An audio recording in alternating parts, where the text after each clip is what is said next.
Welcome to today's episode where I'm going to be sharing with you my morning routine that actually helped me create amazing shifts, being super productive, and as well turn me in becoming the fittest I have ever been at the sweet age of my middle 40s. So stay tuned. Welcome to Embody Your Best Life.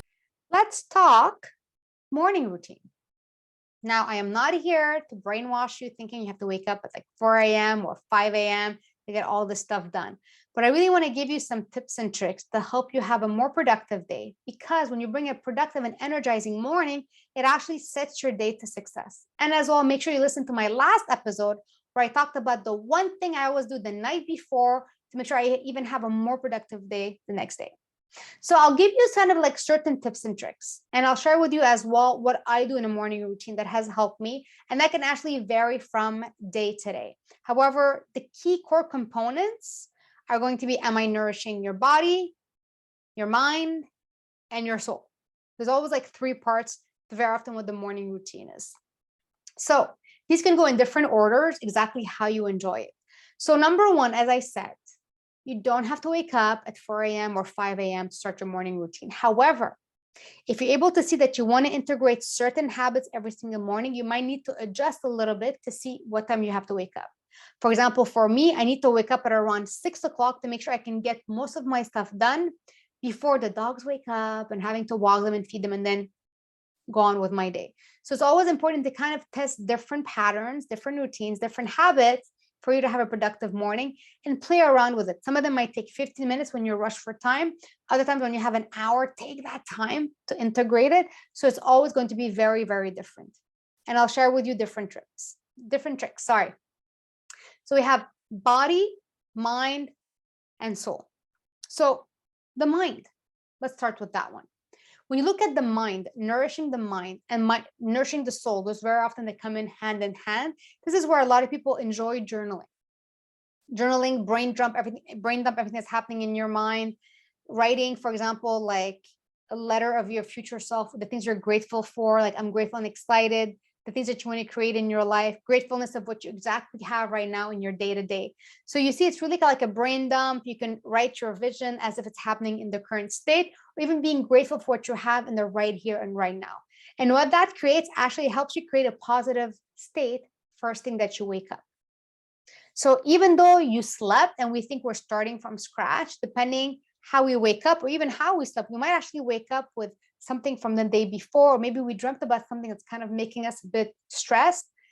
And this is why starting your morning with this mind and soul connection of your journaling, of brain dumping, whatever you need to get out, but then ending it with a positive note, things you're grateful for in the present moment. And as well, writing the as if, things you're grateful for that you're creating in your life, but writing it in your present state right now.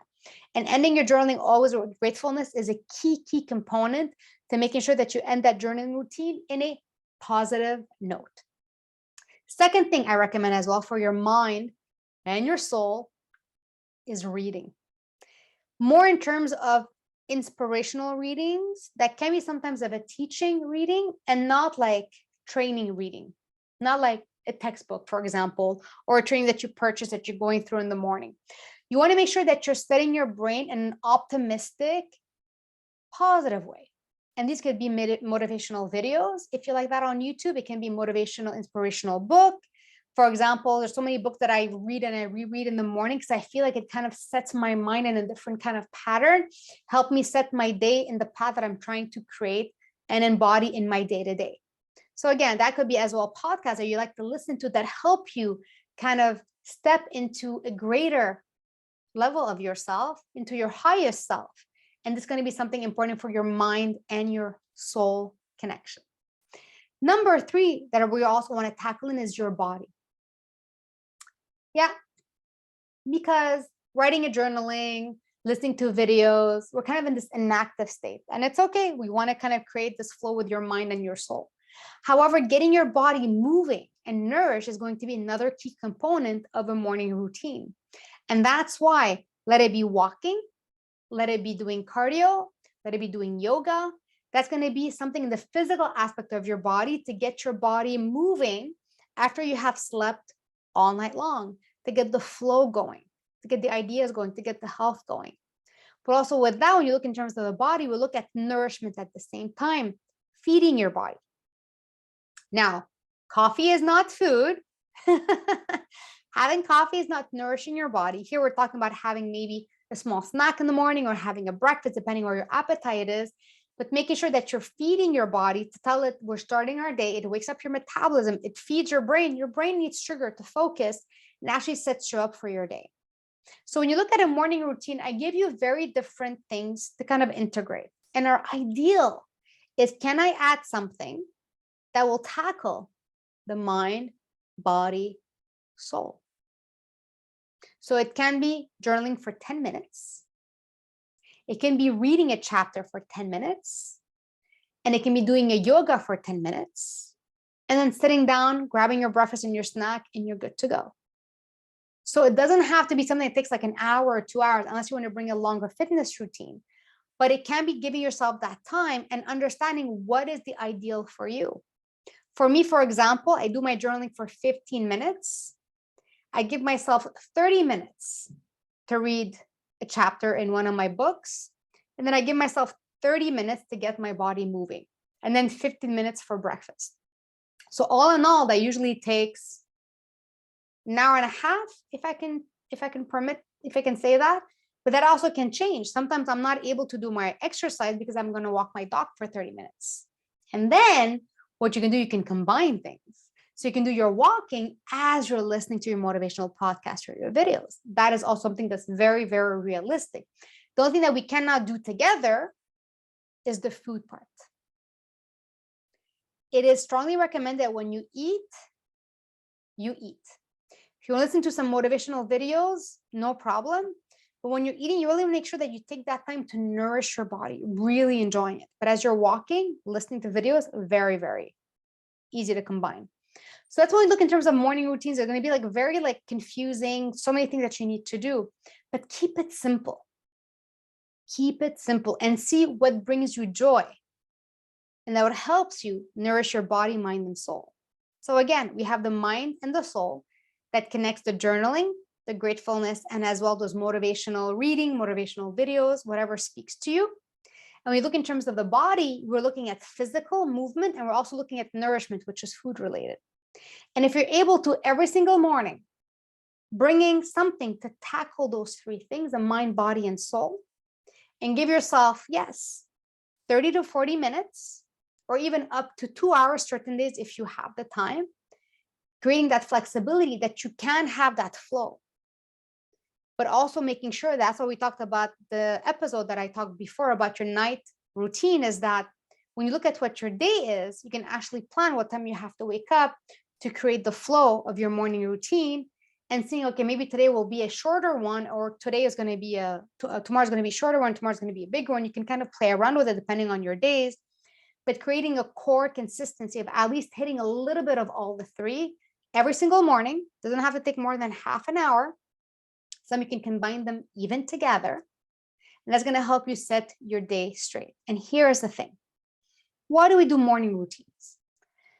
We do them because we have a goal.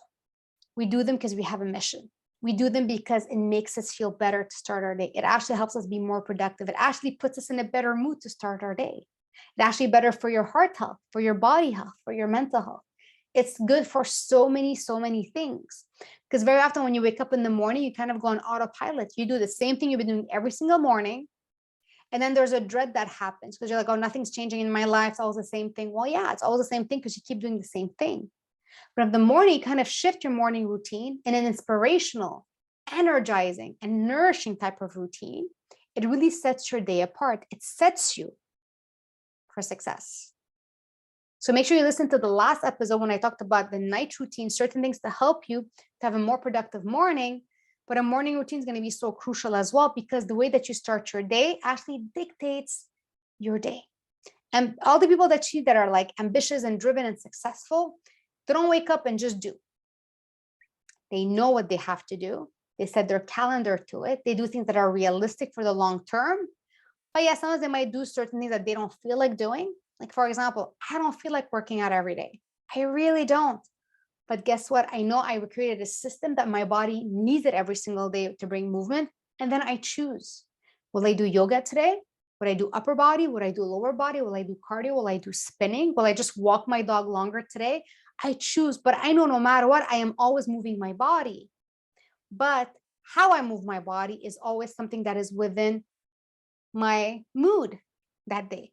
But I keep moving my body because, just a side note, certain days that I did not exercise because of X, Y, and Z, I felt all this pent up energy in me at the end of the day. I felt restless and I felt anxious because I didn't get all that energy out in the morning. I didn't have this like me time to walk and to do my yoga, to do my spinning. That really helps me kind of like find my center. And it also helps with your mood throughout the day. So when you get into a routine and then you end up skipping it, you'll see that your day is not as great as before. And it kind of shows you like, wow, this morning routine was actually very helpful for me. It helps me be at my best self, not overproductive, just productive. So this kind of gives you a bit of a peek of what my morning routine is and what are different buckets you want to have your morning routine in, which is your mind, body, and soul. And again, there isn't a right or a wrong, but the aim of a morning routine is that you come out of it and you're happy and you're energized and you're excited to start your day. So I would love to know if you listen to this episode and you want to share what your morning routine is, just take a screenshot of you listening to it or even watching it over on YouTube, tag me over on Instagram or all social media channels, and always send me a message. I would love to know how you implementing your morning routine has created an amazing impact in your day. So on that note, I wish you an amazing and exciting day. Dina M here, and I'll catch you in the next episode.